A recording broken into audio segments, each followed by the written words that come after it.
Hello researcher, this is SCP Index Terminal 1, and welcome back to the SCP Index. I believe you are trying to access SCP-21 through 30. If that is correct, please input the proper credentials, and I will get you these entries soon enough.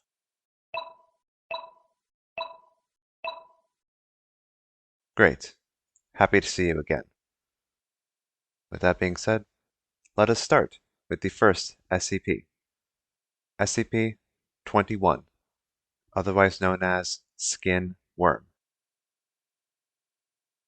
SCP-021 is a large and unique Oriental-style tattoo of a serpentine dragon, covering nearly 1 square meter of skin.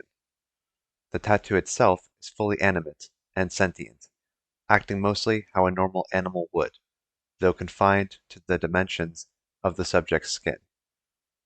Whenever the tattoo moves, it causes considerable pain to the affected host, similar to how modern-day tattoo removal feels. In addition, O21 feeds off the pigments of the host's skin, including melanin, which would leave markings similar to vitiligo in some cases, though SCP-021 prefers to consume previous tattoos first. The feeding process, opposite of any movement of O21, is painless.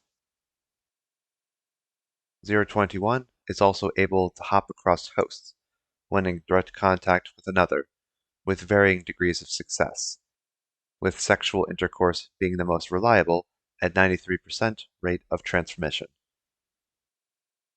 Personally, I think I'll just stick with having no tattoos for now. Anyway, now on to SCP-22, otherwise known as the Morgue. SCP-022 itself is a morgue in the basement of Redacted Hospital in Great Britain. Until 1980, there were no reported anomalous occurrences within the morgue. Reports of strange activity were first received in November of that year. The area was soon quarantined by the Foundation, with an official story being released that the entire building had been condemned. The reason for the sudden manifestation of its strange properties remains under investigation. Periodically, a random drawer within the morgue will open to reveal a cadaver under a covered sheet. After approximately 6 minutes of being open, the cadaver will animate and attempt to leave the morgue. At this point, the cadaver is given the designation of O22-1. In some cases, the cadaver will be too damaged or decomposed to successfully exit O22 or even rise from the table it lies on. In this case, the instance will struggle and twitch on the table until expiration occurs. Instances also possess physical strength that exceeds that of normal humans. Though direct testing has proven problematic, researchers estimate the strength increase to be approximately 500 newtons or 112 pounds of lifting force, greater than what one would expect of a human body sharing a similar condition. When body parts are severed from O22-1, the portion with the greatest mass retains its effects. All other pieces become inert. Destruction of the head or brain does not neutralize O22-1. Instead, the lower torso and limbs remain animate. Complete tissue destruction appears to be the only method of successfully terminating instances of O22-1. Left alone, instances of O22-1 will simply expire, all motion ceases, and they appear to become normal cadavers again. Anyway, on to SCP-023, otherwise known as Black Shuck. O23 is a large, sexless, shaggy canine, 1.5 meters at the shoulder, with black fur. Anytime an individual makes eye contact with O23, either that person or a member of their family will die exactly 1 year after eye contact is broken. Autopsies of individuals killed by O23's effect show that, while outwardly appearing unharmed, the remains have been filled in with highly compacted ash, including, but not limited to, all organ systems in the circulatory system. Muscle tissue, bones, and brain tissue universally show signs of exposure to temperatures above Celsius. 023 was first brought to the Foundation's attention when it attacked a church while it was in session, killing civilians directly and as a result of eye contact. Following retrieval of 023, Class B amnestics were administered to all witnesses and surviving victims. The incident was covered up as a case of arson. It would seem as though looks can kill, and that's not the only instance of that within the SCP Foundation, but that's for another day. Moving on, SCP-024, otherwise known as Game Show of Death. 024 is an abandoned soundstage that was once owned by... However, SCP-024 itself has been abandoned since 19, and it is unknown whether its special properties manifested before or after its abandonment. SCP-024 is located in the heart of and was initially discovered when a group of teenage youths broke into the abandoned compound. The testimony of the lone winner, when she turned herself in to police, was enough to have Foundation assets mobilized to contain 024. Upon entering 024, visitors are immediately greeted by an anonymous announcer who communicates via intercom and is able to hear and comprehend the voices of people within 024. The announcer will inform the contestants that they are about to take part in a game show in which the winners will win fabulous prizes, but will also warn that the game will be extremely hazardous, and that the losers will never leave 024. It is at this point the announcer presents the choice of whether to stay or leave 024. Contestants who accept will continue to participate in the game, while those who decline are immediately expelled from 024. Contestants that win the game or decline to participate may never enter 024 again, as entry is denied by an impenetrable, invisible barrier. It is then that the contestants are led to the actual game. The style, composition, and appearance of the game always changes in every single playthrough, but the game is always centered around a long, elaborate obstacle course that the contestants must navigate through. The rules also vary. Some playthroughs may only allow a single winner, while others encourage the creation of teams to win the game.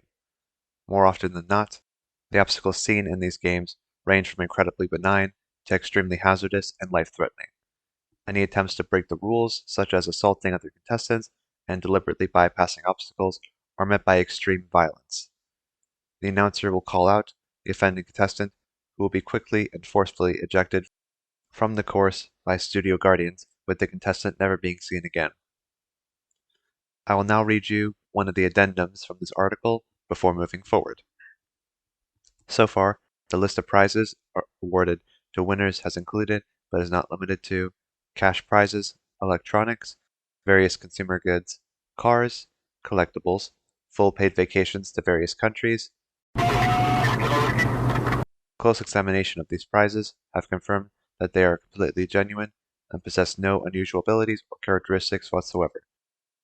There appears to be no consistent pattern for what the prizes will be. Suddenly, those crazy game shows in Japan don't seem all that bad now. Moving on, SCP-025, otherwise known as a well-worn wardrobe. 025 is a wooden wardrobe measuring 0.97 meters by 62 meters by 1.95 meters, full of clothing dating from a number of time periods. Articles of clothing contained within the chest, collectively named 025-1, match with styles of decades from the 1920s to the present. The apparel from each time frame varies with regard to style. For example, a polyester striped shirt and a pair of charcoal suit pants both correspond with general styles in the 1970s. When an item from 025 is put on, the wearer is observed either to die or suffer an injury within 24 hours. The cause of death or injury in these instances is invariably linked to the aforementioned flaws in the clothing, but only ever appears to be an unrelated incident. Wearing a glove with a finger cut off may result in the loss of the fingertip through a simple kitchen accident like chopping onions. Similarly, a subject wearing a poncho with the sleeve missing will somehow cause the loss of the uncovered arm, be it an attack by a wild animal or a vehicular accident that necessitates amputation of the limb. If placed in a sealed, unfurnished enclosure while wearing an item from the chest, the wearer will either seemingly spontaneously contract a flesh-eating disease that begins in the areas not covered by the clothing, or suffer the failure of an organ located beneath an imperfection in the article. Just to impress takes on a whole new meaning with this SCP. Anyway, SCP-026, otherwise known as After School Retention. 026 is a 3-story public school building built in. It has 2 wings connected to a central foyer. It was declared condemned in. After it was found, the floor plan didn't match up to the building's blueprints. It came to the Foundation's attention after several disappearances in the area were linked to visits to the abandoned building. There is considerable graffiti on the interior walls of the school. Most appears typical, including gang signs, names, and street art.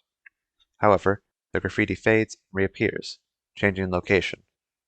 Writing on chalkboards and bulletin boards changes in a similar fashion. Subjects typically found range from standard school subjects, mathematics, literature, and biology, to more esoteric subjects, such as quantum entanglement and eugenics. A number of unconscious subjects have been found in the building, mostly of high school age, ranging from 12 to 18. They are dressed in accordance to the school's dress code, circa. All attempts to wake the subjects while inside this building have failed. Upon being removed from the grounds of SCP-026, the subjects wake abruptly. They experience a period of confusion before dying from extremely rapid dehydration, followed by advanced decomposition. So glad I'm long out of school at this point. Moving on, SCP-027, otherwise known as the Vermin God. SCP-027 appears to be a phenomenon of unknown source that seems to be tied to one human subject, currently 027-02, at a time. As host to 027, subject 027-02, 027-02 is constantly surrounded by swarming vermin that are drawn to his location. Subject does not appear able to assert control over these creatures in any way, and is in fact prone to occasional attacks from feral specimens. These creatures have also been known to attack personnel who approach too closely. Wherever the subject goes, an initial swarm of flying insects, such as gnats and flies, will start to form a cloud around him, usually within 2 to 3 minutes. Shortly after, crawling animals including lice, cockroaches, worms, spiders, redacted, mice, and rats will begin to appear. 027 has been known to transfer between hosts once, upon the death of the first known host, subject 027-01. Since SCP-027 could likely repeat this feat upon the death of subject 027-02, all high-value personnel should be kept far away from the current host until more about SCP-027 is understood. Better to be a vermin god than a vermin king, am I right? Anyway, now on to SCP-028, otherwise known as Knowledge. SCP-028 is located in an abandoned storage yard outside a copper mine in northern Michigan. SCP-028 has no detectable physical presence of any kind, but its effect occurs in a 2.1 meter or 7-foot cube around what is currently known as the center of SCP-028. Subjects entering 028 are, within 3 to 6 seconds, struck by total and complete knowledge of a subject. This knowledge is thus far completely random in both size and usefulness, and sometimes goes unnoticed for extended periods of time. More profound knowledge generally has a stronger effect, with some cases. SCP-028 came to the Foundation's attention after research into news reports of a local miner who submitted a design for a cold fusion reactor to the U.S. Patent Office. Knowledge is power, as they say. Moving on, SCP-029, otherwise known as Daughter of Shadows. SCP-029 appears to be a pubescent female of Asiatic Indian descent. She appears to suffer from alopecia universalis. Over 80% of her pigmentation is a true black, while the rest of her skin has a complete lack of melanin, to the point of albinism. Her eyes are also a dark black in color. SCP-029 has severe homicidal tendencies, and has displayed a remarkable ability to use any item as a weapon. However, she has a severe compulsion against shedding blood, preferring instead to strangle her victims. O29 has demonstrated dexterity and physical reactions 4 times as fast as the average human. O29 has also displayed extensive resistances to damage of all forms. Both of these extra-human abilities are greatly hampered in the presences of bright light, or direct light, natural or artificial. SCP-029 refers to herself as, which roughly translates to Daughter of Darkness, Daughter of Shadows, or Daughter of Night. O29 was first brought to the Foundation's attention by an agent working in rural India. An attempt on his life led him to a small cult of men who claimed to be Thuggees in service to the Daughter. Several weeks of investigation proved that they believed the world to be in the last years of the Kali Yuga, and that by sacrificing 1 million lives to the Daughter of Darkness, they could raise their goddess and end the world. Lordy, if you think she's bad, you should see my ex. Anyway. Now on to SCP-030, also known as the Homunculus. SCP-030 appears as a hairless, genderless, gray-toned human, 71 centimeters or 28 inches in height, and weighing 12.70 kilograms, 2 British stone in antiquated measure. Its solid blue eyes lack discernible irises or pupils, and resemble small cut sapphires. SCP-030 possesses an androgynous voice with a pronounced English accent not currently identifiable as specific to any region in modern history. It is able to converse, read, and write in ancient Greek, Latin, Italian, English, Spanish, and Portuguese, as well as 2 additional languages that have not yet been identified, despite O30's insistence that they should be common knowledge. O30 remains active while a 15 lumen source of light or greater is within 1.5 meters or 5 feet. In the absence of light, O30 becomes inert, apparently losing consciousness and showing no outward signs of life. Within 5 to 10 seconds of being re-exposed to light, O30 becomes active once more, appearing to come out of a light slumber, no matter how long the period of inactivity has been. SCP-030 refers to itself as Ariel, and regularly requests that staff do the same. Questions regarding how O30 was created and by whom are routinely answered with the seemingly rote statement, "I have been asked to forget that bit of information. Terribly sorry." SCP-030 was discovered on June 12th during a mandatory archaeological survey within London's Mortlake district pending construction of a car park. It was buried approximately 2.7 meters, or 9 feet, below street level, contained in a small stone sarcophagus. Sometimes you find the weirdest of things underground. Unfortunately, researcher, that is all the articles that you are able to research within this given time period. As always, if you wish to research more within this given time period, please do contact your site administrator with these concerns. With all that being said, this is SCP Index Terminal-1, signing off.